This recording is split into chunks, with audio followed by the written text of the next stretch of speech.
अभी आप पिछले 24 घंटे के घटनाक्रम पर अगर नजर डालें, गुजरात में, उत्तराखंड में, यूपी के 6 जिलों में, उन्नाव में जिस तरह से तनाव हुआ है, क्या आपको लगता है कि ये सिर्फ एक इत्तेफाक है या किसी सोची समझी रणनीति का, साजिश का हिस्सा है? देखिए, पिछले कुछ समय को देखें, पिछले कुछ वर्षों को देखें तो जिस तरीके से हमारे देश में घटनाक्रम आगे बढ़ते हैं, उसमें एक पैटर्न, एक अगर हम उसको निकालें तो ये निश्चित रूप से जो आप कह रही हैं कि क्या कुछ इसमें है, तो ये कोई टूल किट दिखती है। इसमें कुछ कोई टूल किट के सारे फुटप्रिंट्स जो एक इंग्रेडिएंट होते हैं, जो जो होने चाहिए, जो अभी पिछले करीब 10 दिन से चल रहा है ये मामला। 4 सितंबर 5 सितंबर के आसपास एक त्योहार था, बरवफात या ईद मिलादुल नबी बोलते हैं। उस दिन एक छोटा सा विवाद हुआ, कोई बहुत विशेष नहीं था। एक नए तरह का पोस्टर कानपुर के एक क्षेत्र में लगाया गया था, उसको लेकर कुछ कहा सुनी लोगों के बीच में हुई। पुलिस ने मामला सुलझा दिया और वो पोस्टर वहां से हटा लिया गया और मामला खत्म हो गया।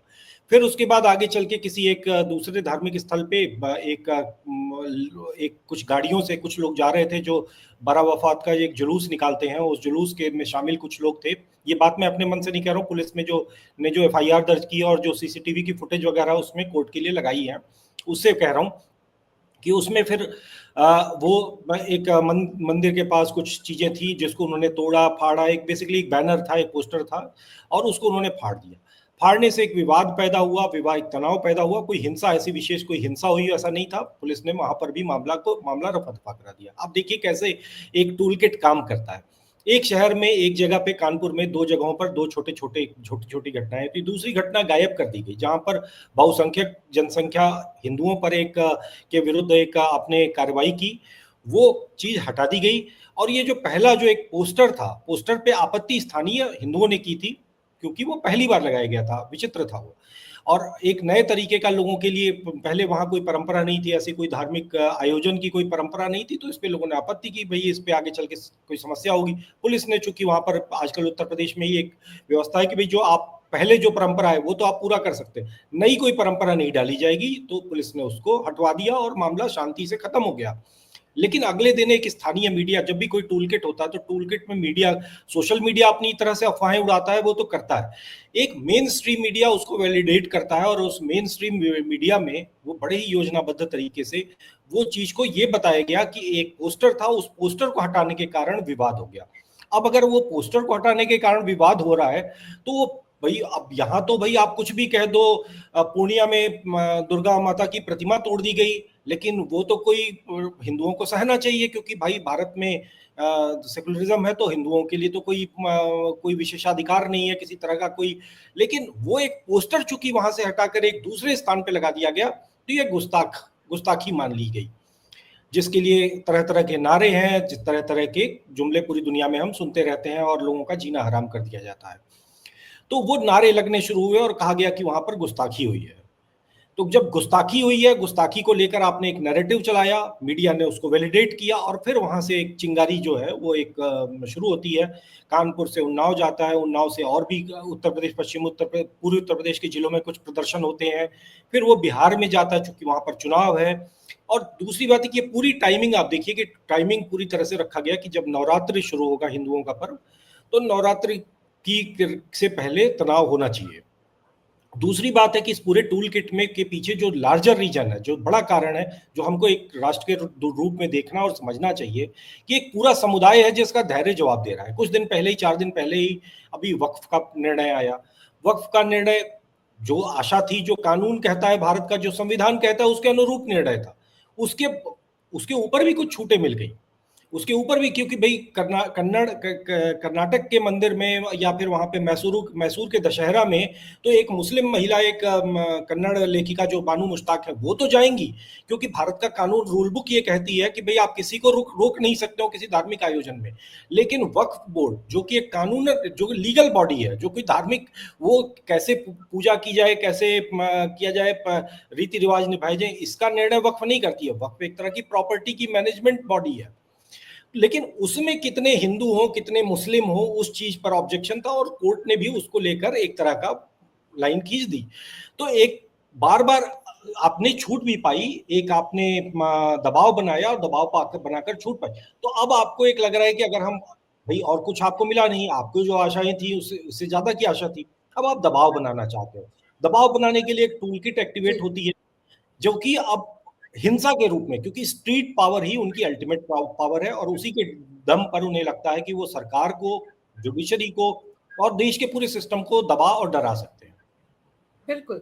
और आप ये देखो कि ऐसा ही कुछ जो है, ऐसी तस्वीर जो है उत्तराखंड के काशीपुर में देखने को मिली, जहां पर इस भीड़ ने पथराव तो किया ही, पुलिसकर्मियों की पिटाई भी कर दी। देखिए, काशीपुर में और गुजरात में भी, मतलब उत्तराखंड में ही नहीं, मतलब कि ये घटना अंदर ही अंदर, मतलब किस तरीके से, देखिए, आग, जंगल की आग की तरह चीजें फैलाई जाती हैं आजकल, और कौन सा तंत्र उसके पीछे काम करता है ये तो जांच एजेंसियां बताएंगी। कि एक घटना होती है, छोटी सी घटना जो सुलझ गई है, और उसको आप किस तरीके से लेके पहुंचा देते हो। और गुजरात में चाहे वो गोधरा में हुआ, गोधरा से पहले वडोदरा में हुआ, वडोदरा में तो वहां पर दुर्गा पंडाल पे हमला हुआ, सारे तमाशे को, जो वहां पर एक हिंदू मोहल्ले पे हमला हुआ, और वो सब कुछ तो भाई ऐसा तो है नहीं कि छुपा हुआ है, लोगों को पता नहीं है। अब आप ये चाह रहे हो हिंदुओं पर, मतलब एक तरह का दबाव लाना चाहते हो कि जो त्योहार का सीजन है, जिसके लिए एक तरह का इस समय भारत में एक फेस्टिव माहौल होता है, अर्थव्यवस्था का सबसे सारी कंपनियों के लिए सबसे बड़ा समय होता है, जिस समय वो एक उनके प्रोडक्ट्स नए नए लॉन्च होते हैं, बाजार का एक समय होता है, इकोनॉमी सबसे अच्छे से काम करती है, भी जीएसटी का निर्णय आया है।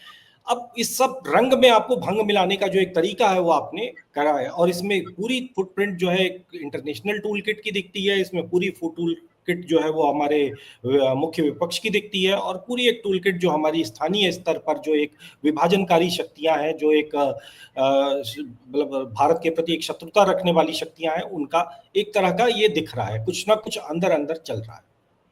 सर, जैसे अभी आप याद कीजिए ना, राहुल गांधी तो नेपाल में जो कुछ हुआ उसको देख के बहुत अति उत्साहित हो गए थे। याद कीजिए, जेनजी से गुहार लगा रहे थे, सड़कों पर उतरे, जेनजी लोकतंत्र को बचाएं, संविधान को बचाएं, खुद कह रहे थे कि मेरी कोई जिम्मेदारी नहीं है लोकतंत्र बचाने की, जबकि वो नेता प्रतिपक्ष है। तो क्या ये जो जेनजी को भड़का रहे थे वो, ये जो लोग सड़क पर उतरे, क्या ये राहुल गांधी का जेनजी ही है?